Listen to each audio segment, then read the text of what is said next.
Hello, everyone. Welcome to Money, Sex, and God. This is the live Friday Q&A, and I'm jumping in early because I'm going to be running off to the wilderness. In just a few hours, I'm shutting off all electronics and hanging out with the trees for a few days. I'm super excited. I know many of you are off to Burning Man, so it's perfect, ideal, amazing timing. So this is an opportunity to ask anything coming up around money, sex, or God. And I will be here to answer and play with you to the best of my ability. So, hi, Christina. Hi. Oh, you know what? Let me share this to the Pleasure Tribe as well, so you guys have it in there. Awesome. Amazing. Okay, so there's a backlog of some questions that have been coming up. So I'm gonna drop in and answer some of those, and then also know that those of you that are live take priority. So if you have a question and you're on live, I want you to go ahead and ask it, okay? Hey, Deanna. Yeah, I'm really excited about just a weekend. I'm such a woods mountain girl. Like, I do so well when my hair is dirty and like I'm covered in mud and like, and I'm bringing my son. I have a 3-year-old, and I'm just gonna let him get his nails in the soil, and we're gonna go like old school parenting, right? With just like go eat that bag of nuts all day and hang out in nature, and I'm really excited about it. It's amazing, you know, like taking a weekend to do that and knowing that sexuality is not going to be a part of my weekend. Many people ask about that, like how do you maneuver that when if you're full-time parenting for the weekend and you don't have time away? And the answer is that the life force that's within a child is the same life force that's within our own erotic energy. So there's actually nothing different. It's the same thing.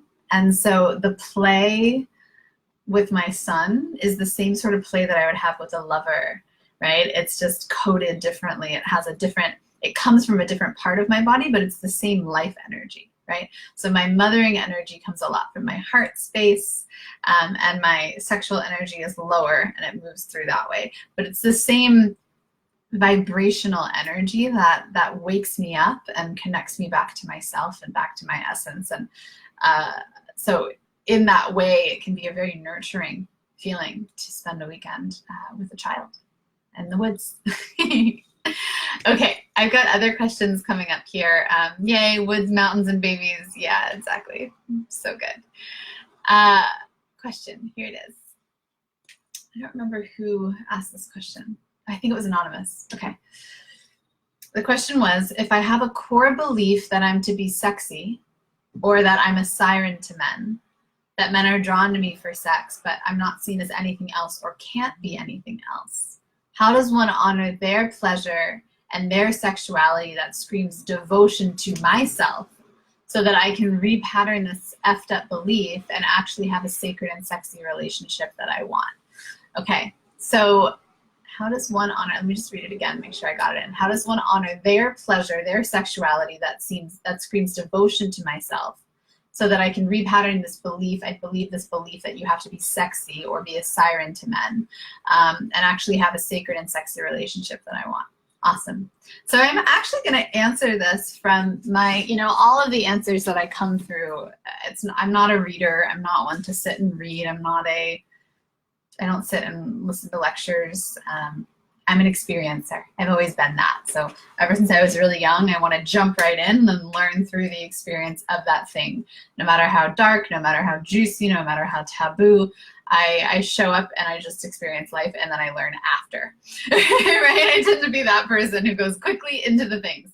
And so I'm going to answer this question through the lens of my time with women, my time loving bodies that are in the feminine body, and my time experiencing deep love and deep affection and deep desire for women, because that feels like a way that I could answer this for you. So this belief that you have to be sexy toward men is exactly what the person who is to be attracted to you does not want. Right? Sexiness at its core is present life force energy.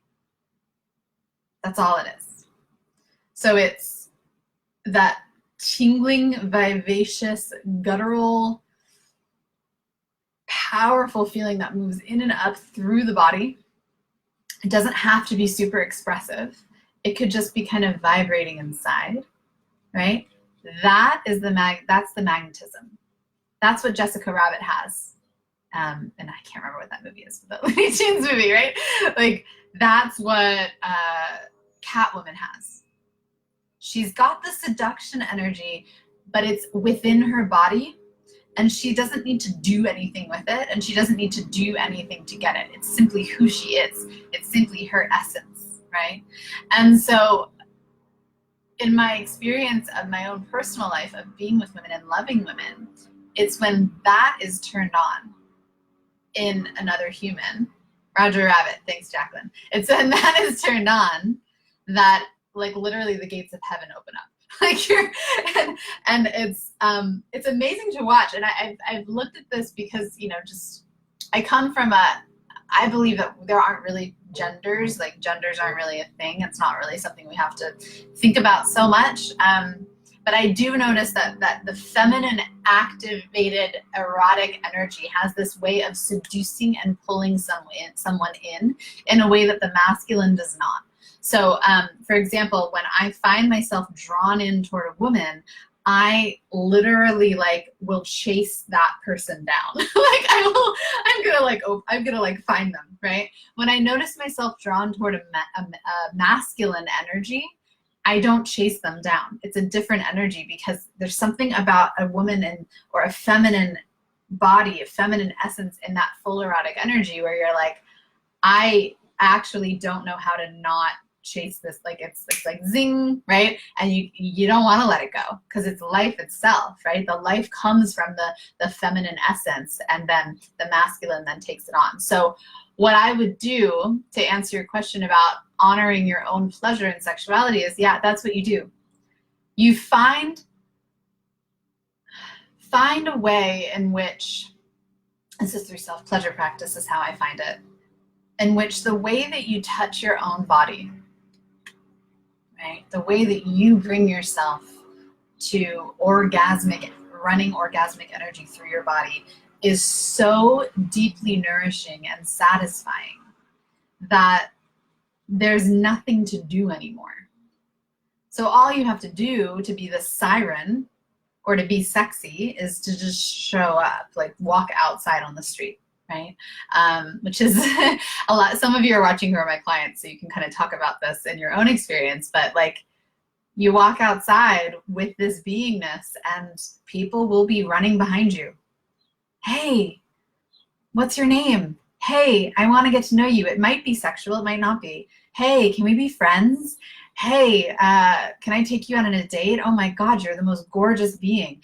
And this happens to me. I mean, I barely wear makeup anymore. I don't do my hair. Like, none of that matters. It's about my inner feeling, like how turned on is my inner essence. And the reason that people follow it is it's a reflection of love and life itself, which is what everyone is seeking. That's all they want, is to be reminded that they are life and love. And so when you can embody that, you're a constant reminder to everyone around you. And of course, they're going to be like, oh my God, what bliss, because you're reminding them back to their own light and to who they are. Okay? So tell me what you guys got out of that. Tell me what feels juicy in there. And I'm going to read this next question. What creates people's feelings toward paying a woman for her sexual gifts? Ooh, Christina, this is a hot question. I have zero interest in men that are cheap. I, like you, give people an experience like no other, but I see men's excitement deplete once they know I do not share myself for free. Money turns me on. Being used is repulsive. As a sexual healer, I would like to understand this. Thank you. Okay, so there's a lot of questions. This is kind of a juicy, deep topic here. So Christina, I'm just gonna flow, because that's what I do. I don't think much with what's here. So the first question, I'm going to take it bit by bit. The first question, what creates people's feelings toward paying a woman for her sexual gifts? It's that turn on, right? So they're seeing that essence, and then they're going to pay for that, because they'll do anything for that. Anyone will do. Like, when you're in that, you're like, yeah. That's the same reason that You know, someone would get pay like if someone comes to my event and wants to pay me to sit in the seat. It has nothing to do with the words I'm saying. It has nothing to do with what's going to happen at the event. It has everything to do with my life inside of my body, the love inside of my body that will then be reflected back to everyone who's sitting in front of me at the event. It's not about the actual event or me, right? I'm just that beautiful mirror, that beautiful reflection. And people will pay for that because they believe it's outside of themselves. They believe it's in someone else, right? When in reality, it's in themselves, and they don't realize that until it's mirrored back to them, right? Especially if it's mirrored back to them consciously, when you can then remind them, all I am is a mirror and a reflection of you, right? Christina, I have zero interest in men that are cheap. I, like you, give people an experience like no other, but I see men's excitement deplete once they know I do not share myself for free. Money turns me on, being used is repulsive. Okay, so this is why this is happening for you, Christina. I'm feeling, I can feel the us and them in the way that you're writing. Like, they are cheap. I give an experience. They, you know, I don't want to share myself, right? They are cheap. That type of thing. There's an us and them duality, polarity being created between you and men, right? And so what's happening here is that because you believe that there are men who are cheap, you're creating that reality, right? And you're in opposition to them. So they're going to keep showing up because an opposition will continually show up in your reality until it's integrated. Which is just delightful, right? I haven't had this one, but I've had other oppositions of men that use me. That used to be a reality that I would create. Probably from being a sex worker, I was kind of used to that reality. And so I had to like consciously be able to shift it. So this used feeling, this repulsion of being used is going to be the reason that you're creating that reality. So what I want you to play in is to play in this idea of what is it actually to be used? Is that actually a thing that can happen? Can I actually be used? If I know that the fullness of my being is the entire universe in my body at my fingertips, and it's also in your body and at your fingertips, and in that tree's body, and in that, right? And then over there in that little boy's body, can any of us really be used if we're all one and we're all whole? So the reason there's the struggle is because this duality is being created because there's charge. And so we want to look into that, start to feel, what I would encourage you to do is feel fully being repulsed.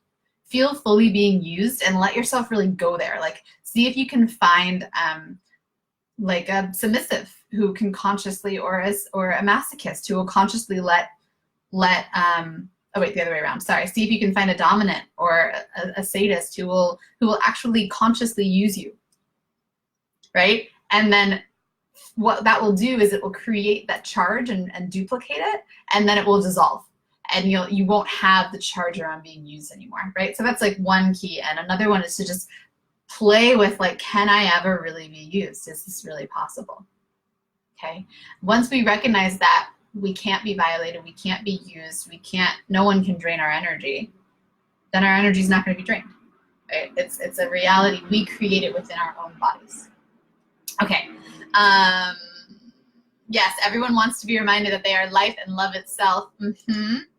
Absolutely. Jacqueline, I really love this. I can understand it in a whole new way because I can relate completely, especially with reference to other women.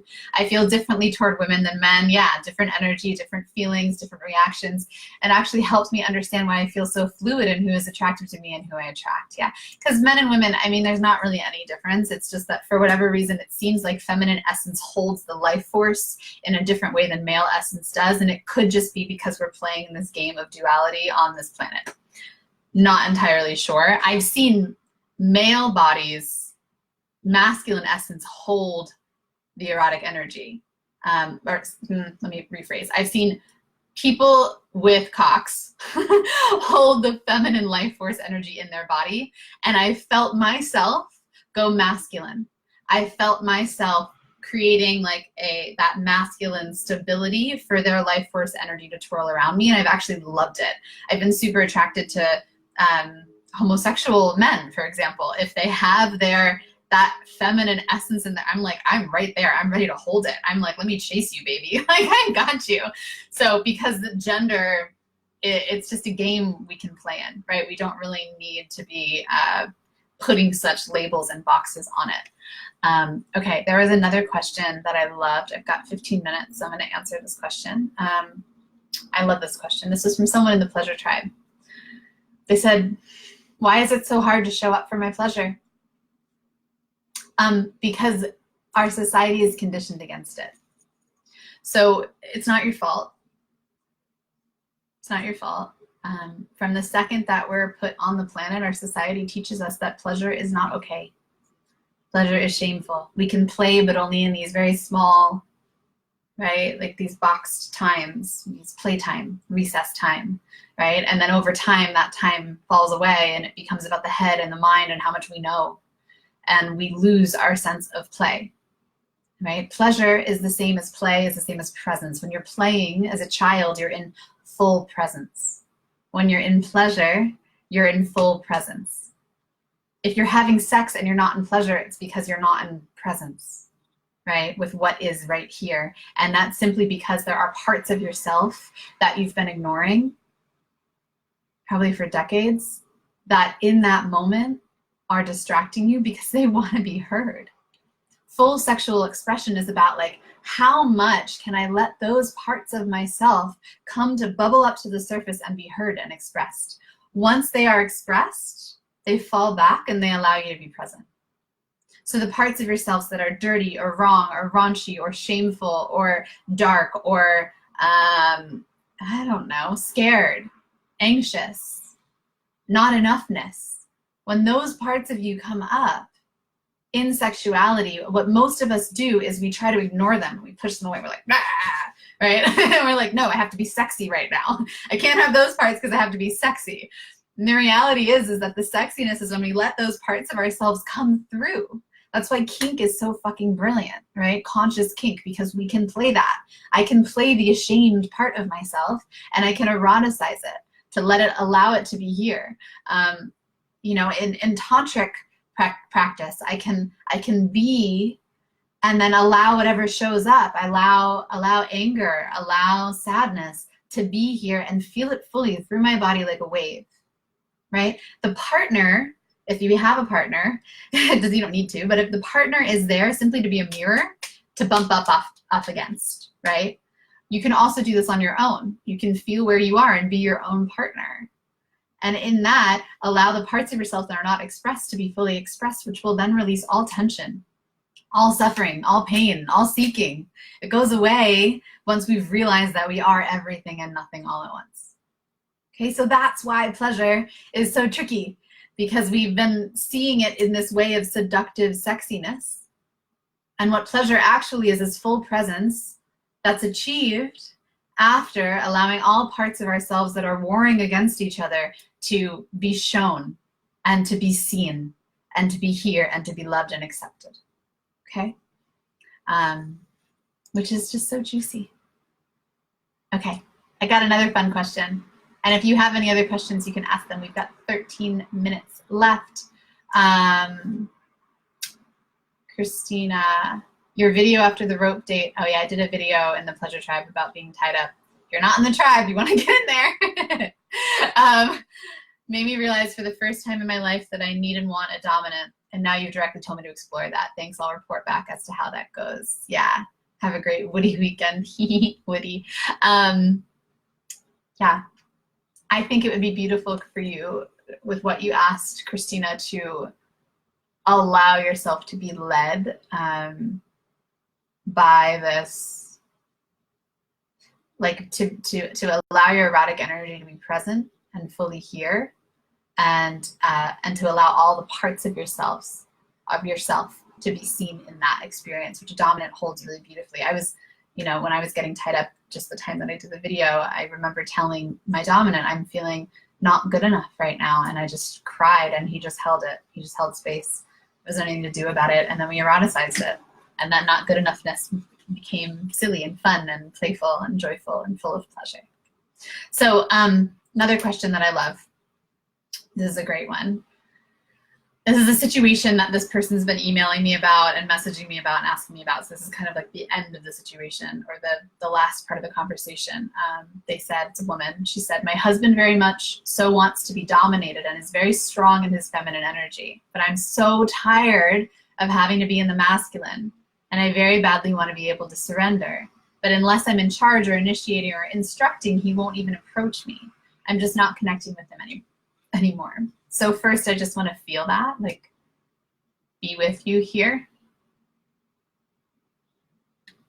Thank you. I can feel the struggle of wanting so badly to just let go and not having a mirror for that. Yeah. So every person in your life is a reflection of you, which is then a reflection of nothing in the universe, right? And everyone's here just to remind you of that. That's it. And there's no other purpose. So looking at it from that frame, your husband's strong in his feminine energy and you don't want to be in the masculine anymore. He's mirroring your masculine, right? Because when we mirror with polarity, we find the opposite. So if you have light energy, a mirror is going to show up to have dark energy. What I notice for me is, like, I'm very feeling based, like body based. And so my lovers are often very heady, thoughtful people. And I'm like, why are you thinking so much? Because they're mirroring, right? They're finding the whole. We're finding the whole together. And so your husband is finding the whole, it's finding the other side. If you're tired of being in the masculine, I want you to ask yourself whether or not it feels safe to be held by the universe. What does that mean to you to surrender to the universe? Can you do that? Can you do that by yourself? Can you sit in a room by yourself and be held by the universe, or the divine masculine if you want to create an image? Can you let yourself fully fall into surrender and letting go on your own, so that there's no one outside of you that needs to do it? Can you allow yourself to just fall back? Because what I see often with couples is we're waiting for them to grow up and do something to us. And that is pressure. And that's also taking your internal reality and projecting it onto them. So what I want you to do is go inward, spend time with yourself and self-pleasure, and continue. I remember doing this before my big awakening. It's when I was in a lot of struggle, a year of struggle. And I remember talking to whatever, myself, right? Because we're all just one thing. But I didn't know that at the time. At the time, I was talking to the divine masculine, and I was asking him, please hold me. Please help me trust that you can hold me. I don't trust it. And so because of that, I can't fully relax. I can't let go. And then I would hear the divine masculine, who's actually just me, who's actually just the universe. And she would say something like, you can trust him. Right? I've got you. You can trust him. Just let go. And I would go, okay, I'm going to try to let go. Like, letting go was not happening. Because I would try to let go, right? But I kept my intention there, and over the next couple months, right, it became like a place for me to play in, of like, what does letting go and surrender mean to me? And how can I allow my body to fully embody that? And so here's what happened. This is interesting. I was in a relationship at the time with someone who was falling into their feminine, and our polarity was funky. I was becoming the more masculine. I was becoming more parental. They were becoming more childlike. The parts of themselves that needed to be healed were coming up. So I was holding a lot of space, and it was building resentment in us. And we were talking about it, but we were like, something's got to give, something's got to shift. So I went into my own practice of how deeply can I surrender? And I remember there was a night in this room. This is kind of like my womb room. It's very small in my house, and I love it. It's where I get all my creation done. No one comes in here. And I was lying down on the ground. I've got a yoga mat right behind me, and listening to music. And I started bawling, crying, and then I started screaming, and then I started to feel everything. And for the first time, I allowed myself to let go in that. I trusted that my body, the universe, I don't even know, it doesn't matter, something was holding me, right? And then I started to feel safe enough to let go within myself. And then guess what happened? 2 weeks later, that partner that I was talking about, we hit a chasm in our relationship and they left. Because as you grow your energy to become more whole, right? As you stop needing things from another person, the alignment of relating becomes about how can we bring more awareness to each other that we are love itself. How can we bring more awareness that we are life itself? How can we remind one another that we're nothing? And as soon as the relationship becomes not in alignment around that, and you continue to work on your own sovereignty within your being, your wholeness, so that there are no fighting parts of yourself, so that you can play in all of your energies, so you can go super masculine and super feminine, right? And find that in yourself. Find the lightness, find the darkness, find the control, find the surrender. Can you find it within yourself? As soon as that happens, everyone outside of ourselves needs to be in alignment with that. It's literally impossible for them to be otherwise, because they're simply a mirror. So they'll fall away. It's like I get a lot of questions about, should I break up with him? Should I? And I'm like, you go on you, girl. Go into you and find your strong masculine that can hold you. Find your light, find your dark, find your control, find your surrender, find your play, find your serious, find your thinking, find your feeling. And then the people around you will be created from that internal reality, right? It's the difference between internal and external intention. We get reflected outward, and it happens like that, right? So find the magic within yourself, and then from there, your reality will be created to reflect that. So any area of your life where you're in struggle or suffering, right? It's simply a place within yourself that you haven't yet integrated and merged. And we do integration through sexual work and also just through working with the body and the mind, right? So this energetic alignment is at the exact same experience with receiving money. Yeah, 100%. If you're in a struggle around feeling like you don't have money, or feeling charged around not having money, right? Then money can't come to you. It's like what the question that Christina asked at the beginning, right? If she's feeling like men are using her, then she's going to keep getting men who are using her, right? And now the difference between this and like the law of attraction stuff is that it's not just about the thoughts. It also has to be about the feeling body, the sensing body, the energetic etheric body, right? The body itself needs to have a release around money, needs to feel a letting go and a surrender and a trust into money. And it also needs to know like that it's here already.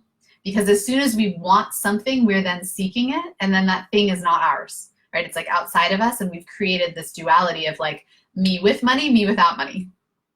So instead, what we want to create is the universe in its entirety in our being, that experience of the universe in our being. We create that through our self-pleasure practice. That's where we find and remember and fully experience the universe inside of us, outside of us, and all around us all at once, right? There's this moment, this moment, this moment, this moment, this moment. That's the only thing that's real. And so because if we're in that presence, we don't need anything, because there's no future.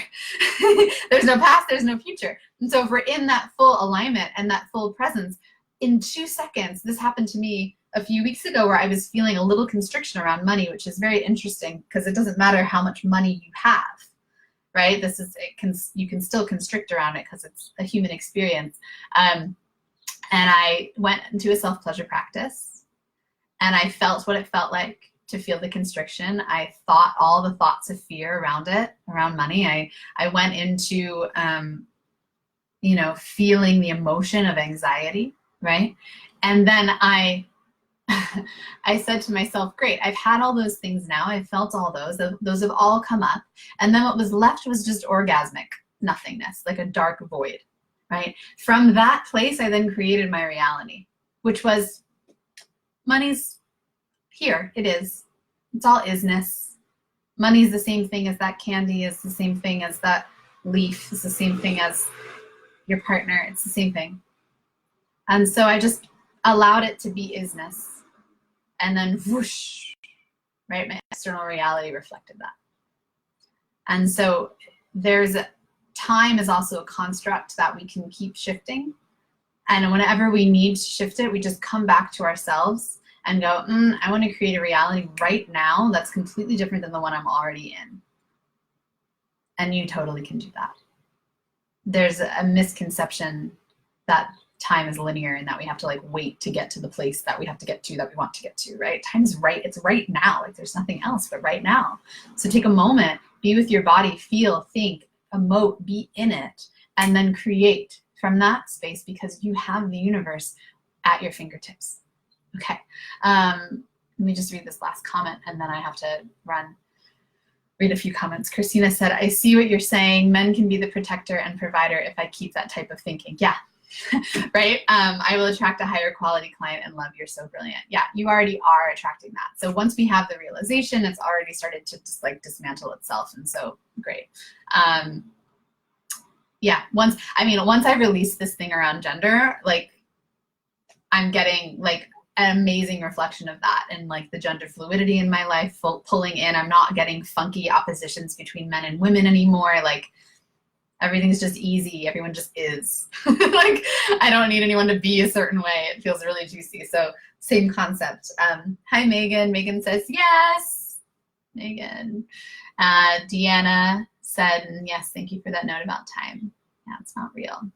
And it's funny because like this moment right now where I look at my clock and I see that it's 11:30, like that's this game of time.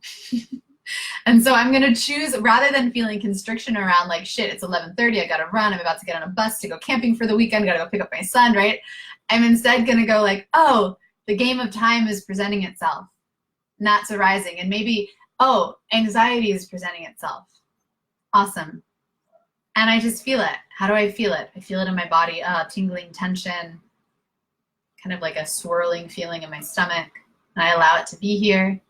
I let the thoughts come up. I accept them all. And then I play the game. I want to create the reality where time is easy. So I'm going to go and leave you guys and show up on time for what I need to create, right? But it's a play. All of life is one big, delicious play. All right. I love you guys. Thank you for these kick-ass questions. Thank you for being engaged and playing with me. Always super duper fun. The next self-pleasure challenge is starting in a month or so. I think it's September 21st or 22nd. I can't remember the date. It's a Monday. And so you can start inviting your people in. If you haven't done it yet, highly recommend. This is how we get to this inner awareness, this place of wholeness within our being. And it's only 5 days. And so you get a taste, right? And then you can take it from there. The link for the self-pleasure challenge I will post as soon as I end. Thank you for being here. I love you guys. I'm gonna go play in the woods now, so you won't see me on the internet for about 3 days, and I'm really excited. I'll see you on the other side. 3 days, it's not even real. But I'm excited to get off the grid and love your curiosity, love your expansion, love everything that's occurring for you. And I will see you all next Friday at 3 p.m. for the next Q&A. If you have questions in the meantime, you can DM them to me if you want them to be anonymous, or you can type them underneath here and I'll grab them for next week, okay? I love you guys. Have a pleasure-filled, super present, delicious day. Feel all the stuff and be fully in the body because that's the juiciest place to be. Mwah.